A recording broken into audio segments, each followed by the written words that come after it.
2,500 meters above sea level, in a forest most of the world has never heard of, the fastest humans alive learn how to run. No stadiums, no treadmills, just clay trails, thin air, and a discipline most of us couldn't survive a single week of. This is Kaptagat.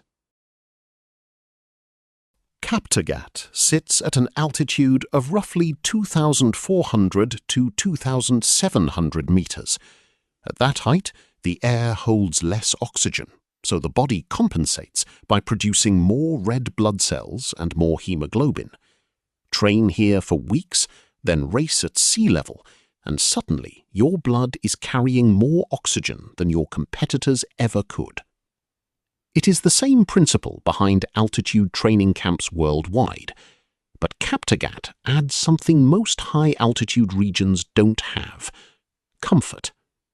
Daytime temperatures sit between 22 and 26 degrees Celsius, dropping to a cool 10 to 12 at night. Add soft clay underfoot instead of pavement, endless forest trails instead of gym walls, and clean, unpolluted air, and you get one of the most complete distance running environments on the planet. This region, between Kaptagat and the town of Eton, has earned an unofficial nickname among athletes: the Hollywood of distance running. Nowhere else produces as many Olympic champions and world record holders per square kilometre. The most famous training base here belongs to Global Sports Communication, founded in 2002 by former runner-turned-coach Patrick Sang. It's home to some of the most decorated distance runners in history, training alongside teenagers still trying to make a name for themselves. The day starts between 5 and 6 in the morning, before the heat, thunder, and rain of an equatorial afternoon can interfere. Monday, Wednesday, and Friday bring medium-length runs, though at nearly 2,700 meters on rolling hills, medium still means suffering. Thursday is different. Thursday is long-run day. Athletes gather at the gate, wait for the coach's signal, and set off into the forest for a run that can stretch to 40 kilometers, including one legendary route that climbs more than 500 meters up the escarpment, overlooking the Great Rift Valley below. Some weeks, total mileage passes 150 kilometers, and when the running stops, the routine barely softens. Shared chores, shared meals, shared rooms. There is, deliberately, no separate treatment for a world record holder versus a first-year camper. Everyone is equal at the gate. The list of athletes connected to Kaptagat reads like a history of distance running itself. Eliud Kipchoge, marathon world record holder and the first man to run a marathon distance under 2 hours. Faith Kipyegon, two-time Olympic 1,500-meter champion. Moses Tanui, Brimin Kipruto, Elijah Lagat, Olympic and World Championship medalists across multiple generations.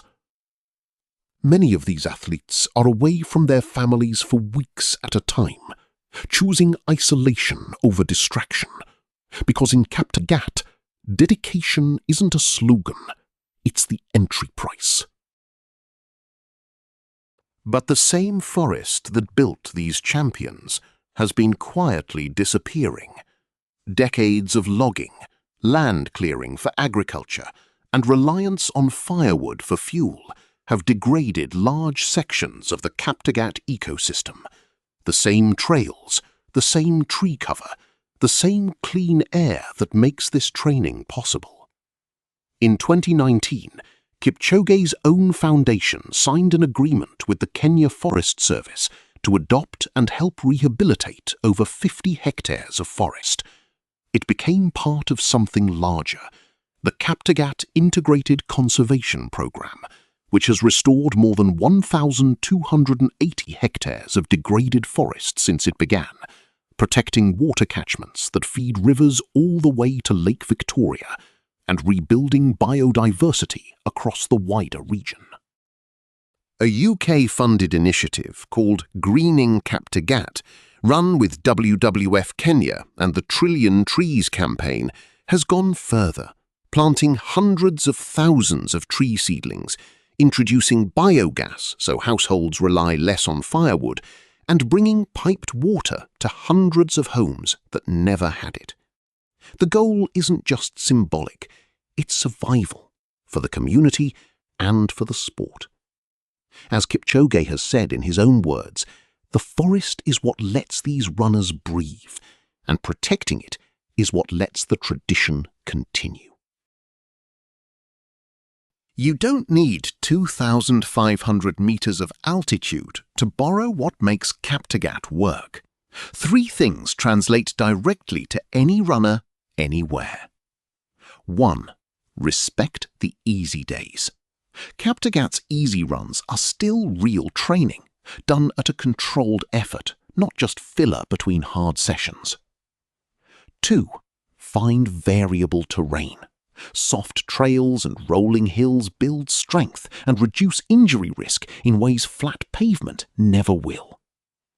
3. Consistency over intensity. It's not one legendary workout that builds a champion. It's the same 5 a.m. alarm 6 days a week for years. Kaptagat isn't magic. It's altitude, discipline, and a forest worth protecting. 3 things that together have quietly built more world champions than almost anywhere